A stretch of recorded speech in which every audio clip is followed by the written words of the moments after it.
जय हिंद मेरे सभी प्यारे भाइयों को। तो यारों, आप लोग देख ही रहे हैं कि आप लोगों की जो भर्तियां थी इंडियन आर्मी की, वो अभी नया रूल आया। अग्निवीर के तहत आप लोगों को भर्ती किया जाने लगा, जिसमें 4 साल की आप लोगों की सेना में जगह रहेगी। उसके बाद में आप लोगों को बाहर निकाल दिया जाएगा। इसी के साथ में अभी एक नया रूल और आ रहा है आप लोगों के लिए कि आप लोगों की जो अग्निवीर की भर्तियां हैं वो हो सकता है आप लोगों की अब ठेके पे कराई जाए, है ना। ठेके पे का मतलब समझ रहे हैं ना आप लोग कि किस तरीके की इंडियन आर्मी को ये लोग करते जा रहे हैं। लेकिन अभी इस पे बच्चे सारे सवाल उठा रहे हैं। इतने आंदोलन करे, इतना सब कुछ किया, लेकिन सरकार की तरफ से कोई भी ऐसा रिएक्ट नहीं आया जो बच्चों के हित में हो। लेकिन आप लोगों को बताना चाहूंगा कि आगे आप लोगों के लिए काफी ज्यादा समस्या होने वाली है इंडियन आर्मी की जो तैयारी कर रहे हैं मेरे भाई। अभी आप लोग देख रहे होंगे, हाल ही में एक न्यूज चली है जिसमें आप लोगों का हो सकता है कि एग्जाम पहले कराया जाए, उसके बाद में आप लोगों का फिजिकल कराया जाए। उसका ट्रायल भी चल रहा है। देखते हैं आगे, हो सकता है कि आप लोगों को भविष्य में एग्जाम पहले कराया जाएगा, उसके बाद में आप लोगों का फिजिकल कराया जाएगा। तो बाकी बात करते हैं आप लोगों की। तो जो ट्रेड्समैन पदों पे भर्तियां होती थी, जैसे कुक की, सफाई मैन की, बार्बर वगैरह की, तो 80,000 पदों पे उनकी भी कटौती करी जाएगी। और बाकी इन पदों को भी कम कर दिया जाएगा ताकि इसमें ज़्यादा से ज़्यादा बच्चे ना भरे जाए। तो हालांकि देखा जाए तो ये चीज़ सही भी है, लेकिन जो पद अभी निर्धारित है, जो ऑन ड्यूटी है, उन लोगों के भी पद काटने पर विचार चल रहा है। बाकी गवर्नमेंट का कहना है कि जो ये भर्तियां हैं, इनको अगर हम लोग इस तरीके कम उम्र के बच्चे अगर लेंगे तो हमारी जो मजबूत हो जाएगी सेना। तो ऐसा हालांकि मतलब कहने का जो तात्पर्य है वो तो गलत है, क्योंकि इंडियन आर्मी का हर जवान, चाहे वो नया हो चाहे वो पुराना हो, उसके अंदर उतनी शारीरिक क्षमता रहती है देखा जाए तो। बाकी जो सोच रही गवर्नमेंट वो तो अलग बात है। लेकिन भाइयों, आप लोगों को वो मैं न्यूज़ दिखाता हूँ जिसमें सारी जानकारी दी गई है आप लोगों को। सेना में अब इन हजारों पदों को हटाने की तैयारी, लेकिन अब जो सेना भर्तियां होंगी वो ठेके पर होंगी। आइए सारी जानकारी आप लोगों को बता दें। भारतीय सेना में भर्ती प्रक्रिया को लेकर नया प्रस्ताव लाने पर विचार चल रहा है। इसके तहत ट्रेड्समैन के पदों को आउटसोर्स किया जा सकता है, यानी इन पदों के लिए जवानों के तौर पर नियमित भर्ती नहीं होंगी।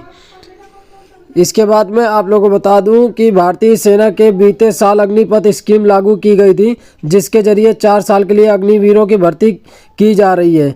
इसे लेकर काफ़ी विवाद हुआ था और बिहार, आंध्र प्रदेश, हरियाणा, यूपी समेत कई देश के कई राज्यों में छात्र सड़कों पर उतर आए थे। इस बीच अब भारतीय सेना में भर्ती प्रक्रिया को लेकर नया प्रस्ताव आ सकता है। इसके तहत ट्रेड्समैन पदों को आउटसोर्स किया जा सकता है, यानी कि आप लोगों का जो ट्रेड्समैन का पद था, जवानों के तौर पर नियमित भर्ती नहीं होगी, है ना। इन पदों को आउटसोर्स किया जा सकता है और ट्रेड्स निकलवा कर सेवाएं ली जा सकती हैं। इससे भारतीय सेना में 80,000 नियमित पदों की कमी हो जाएगी। टाइम्स ऑफ इंडिया के मुताबिक सेना का सैलरी और पेंशन का बिल लगातार बढ़ रहा है।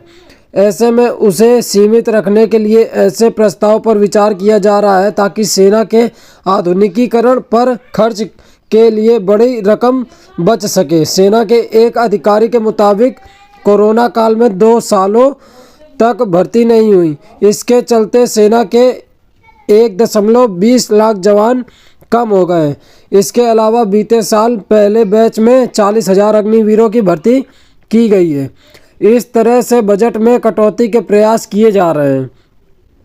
हालांकि ट्रेड्समैन के 80,000 पद कटौती होने पर घटेगी संख्या, यानी कि आप लोगों के जो ट्रेड्समैन पद थे, जैसा कि उनमें आप लोगों को सैन्य सूत्रों के मुताबिक साल 2032 तक सेना में आधे सैनिक अग्निवीर हो जाएंगे। इससे सैनिकों की औसत उम्र 32 से घटकर 24 से 26 साल ही रह जाएगी। सैन्य सूत्रों का कहना है कि इससे 2 फायदे होंगे। सैनिकों की औसत उम्र कम होगी और तकनीकी की अच्छी समझ रखने वाले युवा सेवा में शामिल हो पाएंगे।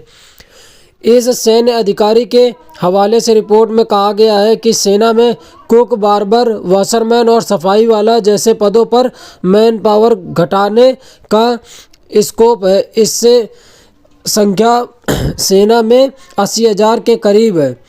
बाकी राष्ट्रीय राइफल्स के पुनर्गठन पर भी विचार चल रहा है। तो आप लोगों को बताना चाहूँगा कि खबर के मुताबिक जो राजपूत राइफल्स है, यानी कि आप लोगों की राष्ट्रीय राइफल्स है, तो इसको भी घटाने का प्रयास चल रहा है।